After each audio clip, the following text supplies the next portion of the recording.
All right, thank you very much. That's excellent. Hello, everybody. Yes, it's your good friend Pozzible here, and I'm back again with an older review of a movie that's almost like what?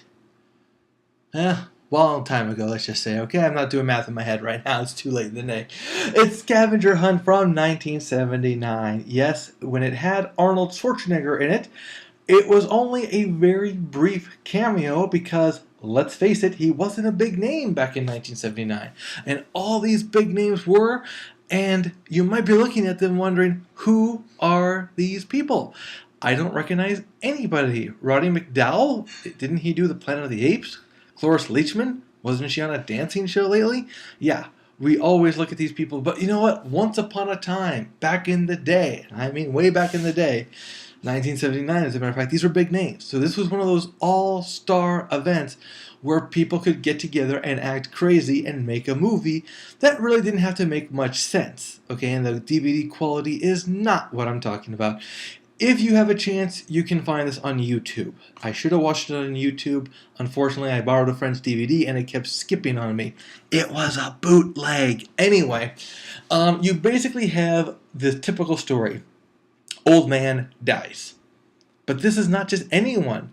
This is Mr. Parker. And he also has a friend in Milton. Doesn't sound familiar anymore? Well, in 1979,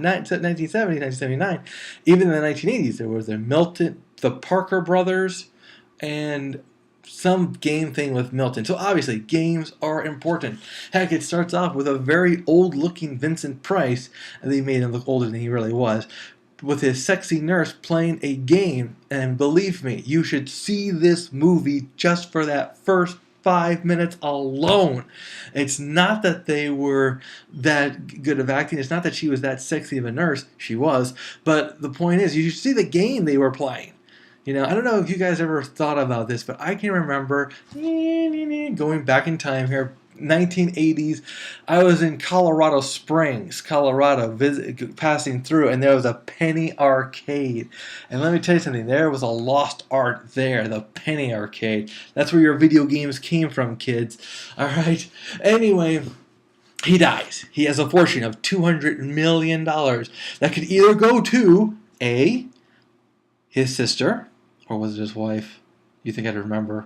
Anyway, this one obnoxious lady and her lawyer and her son, or his nephews, or his servants, or the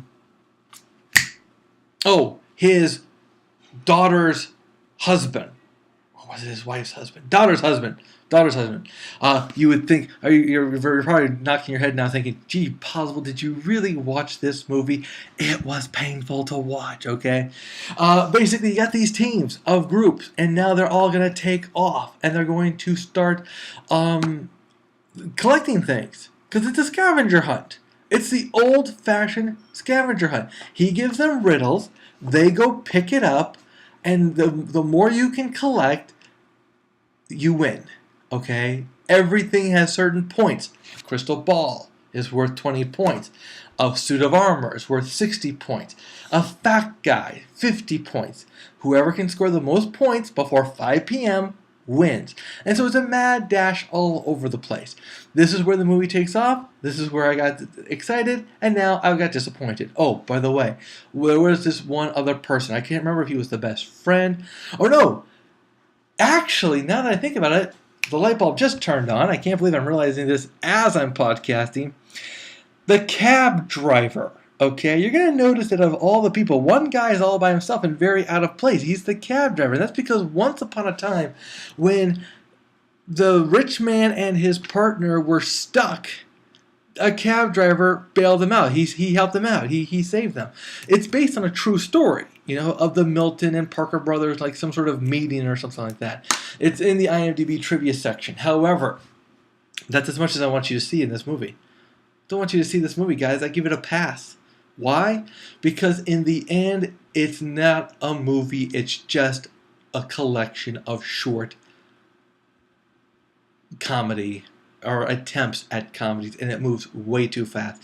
For example, at one moment, they're in the Chargers locker room. It happens in San Diego. So you go into the San Diego Chargers during a football game. It is a Sunday after all, and they steal a helmet. As if all the helmets weren't already out there. But that's it. You never see them leave. But apparently they're able to leave, and apparently a lot of stuff happens. Too much stuff happens. But here's where I get angry about the movie. I get angry with the movie because it starts off with them reading off riddles and then solving the riddles. And I like that. I would like to have time with that. But they stop that.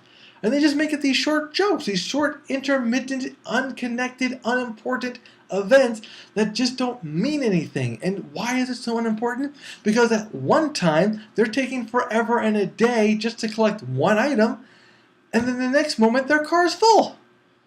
Now, partially it's explained, but partially it's not. Eventually, the jokes and the gags get tiresome, and that's where it goes wrong. It just gets boring after a while. It's a quick movie, it's about an hour and 46 minutes. Feels like 3 hours. Because it's just too long. It just falls apart. The ending is pretty predictable, but I will say the ending was pretty cool. The way they did it was kind of different. But here's the ultimate thing. This is the way stories were made back in the day. This is before movies like Saw, where you have all these bits and pieces, but they keep adding up to an ever-impressive whole. And that is what I kind of was hoping from this. I was hoping for more riddles and more questions. They only did it in the beginning, and then you just saw them reaching out for stuff, and you didn't know why, but you knew why. It's part of the scavenger hunt.